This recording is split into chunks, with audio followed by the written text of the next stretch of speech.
Hello everyone. आज का topic है सब्जेक्ट वर्ब एग्रीमेंट।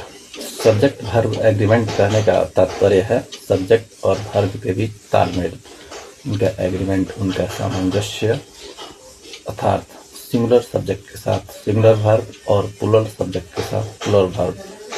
इसका मतलब सब्जेक्ट वर्ब एग्रीमेंट का मतलब यही होता है।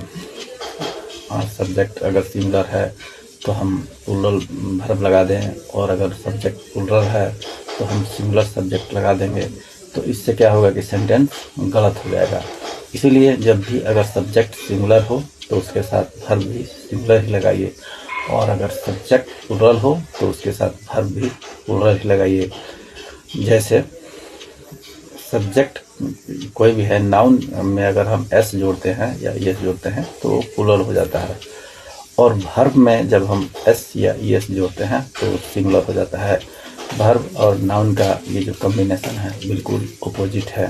तो ये दिमाग में रखना है कि वर्ब में जैसे ही हम एस या एस लगाएंगे तो वो सिंगुलर हो जाएगा, और नाउन में जैसे ही हम एस या एस लगाएंगे तो वो प्लूरल हो जाएगा।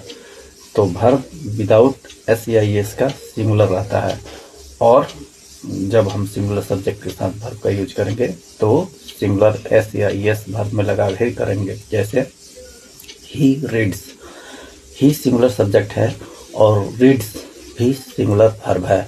अगर हम ही रीड कहते हैं तो ये गलत हो जाएगा, इसलिए कि रीड विदाउट एस या एस का है और ये प्लूरल फॉर्म में है। जब हम इसमें एस या एस लगाएंगे रीड में, तभी ये जाके सिंगुलर सब्जेक्ट वर्ब होगा। इसलिए ही रीड सही है, ही रीड गलत है। दे लाफ, दे एक प्लूरल सब्जेक्ट है और लाफ एक प्लूरल वर्ब है।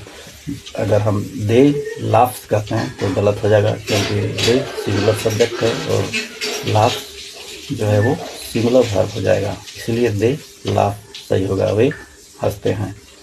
Thank you.